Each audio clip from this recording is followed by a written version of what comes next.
Trading supply and demand can take your trading to the next level, but how do you handle supply and demand areas that do not hold? In this video, I'm going to show you why and how a losing trade should not blow your account. The theory behind supply and demand can be kept simple. We identify supply and demand zones as areas where significant buying or selling takes place in the market. On this chart that we're looking at right now, we can see that this market is clearly in a down phase. All right, as you can see, we had this lower low, lower high, we had this lower low, lower high, another lower low, lower high, until we got to a level. So for us to actually be interested in jumping into the market, be it on the demand side or supply side, what we look for is we want to see imbalance. What do I mean by imbalance? This is when we identify at supply or demand areas where usually what I like seeing is indecision candles, where, as you can see on this candle right here, what we can identify is, right, there is no deciding side, right? Price did push up. Remember, this wicks tells us of a price that was rejected, closed in the middle, pushed down. So we can say there's a balance, all right, on the bears and bulls. So we call it imbalance when we identify these big candles, right?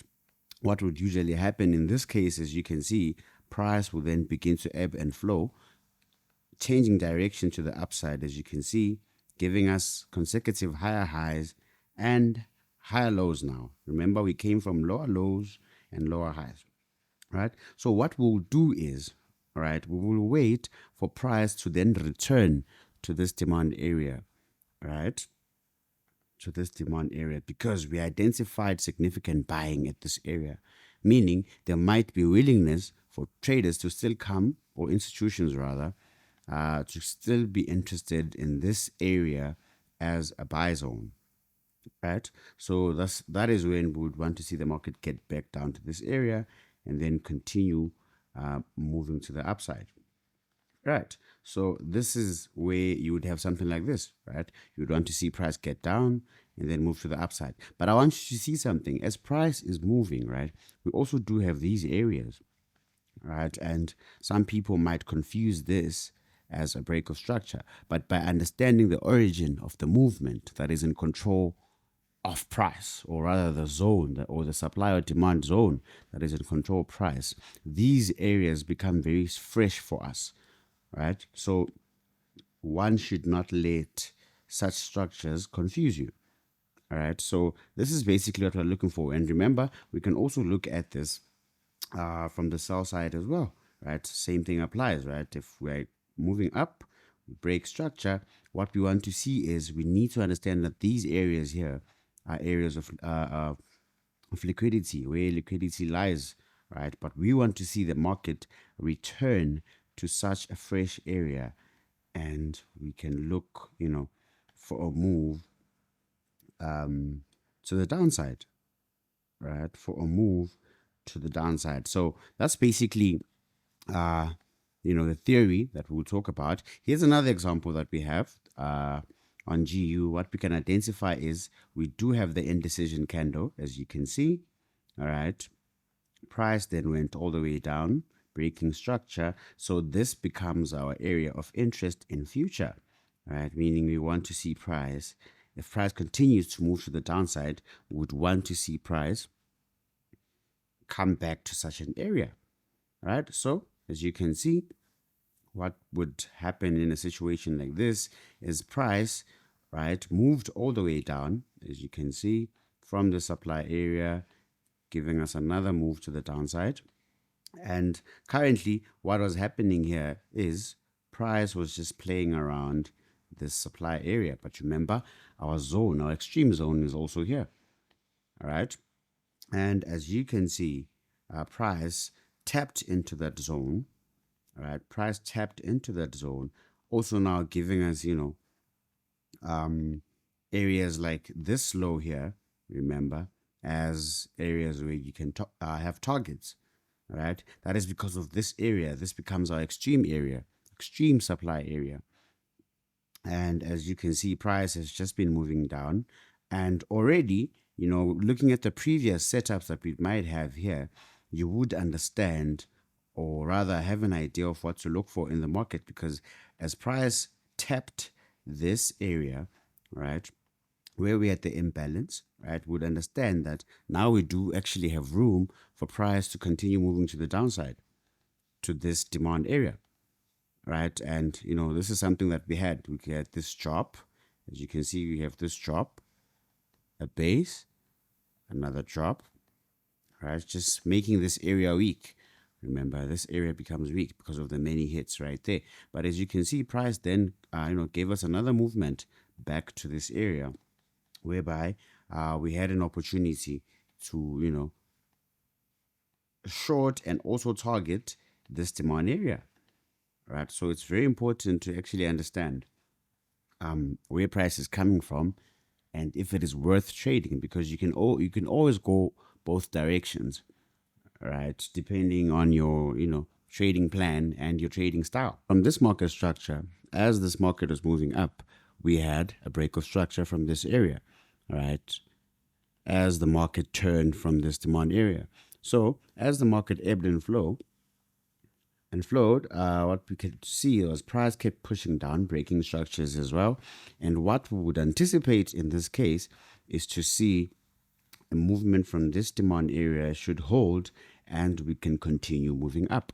But what we can identify here is we had a demand zone being cleared right here. Remember, this is actually a price, right? So that low was taken out. And what we could identify is as the market was moving down, this is what we had. This was the supply level. We had a drop, base drop, right? So this was also a valid supply area. But as you can see, that area did not hold. So this is also another way where you can, approach these zones, whereby this being your extreme zone and this also being a valid zone, right? Most people in this case would want to sell from here, and of course you would be targeting this low, right? But as you can see, if that didn't work out, obviously this is in the H4 time frame. I wouldn't take a trade, just by looking at the H4 time frame, unless I am really willing to take that risk, right? But obviously I'll then take it down to smaller time frames to try get a refined entry. So that didn't work out. That would be a loss for you, right? But as you can see, just above that area, we had a supply zone, right? And as you can see from that area, as price got back to this area, your SL would be above the zone, right? After you've obviously looked at other confirmations, but your stop loss would be above this zone, all right? Just to be safe, above that zone, and you would be targeting this low, right?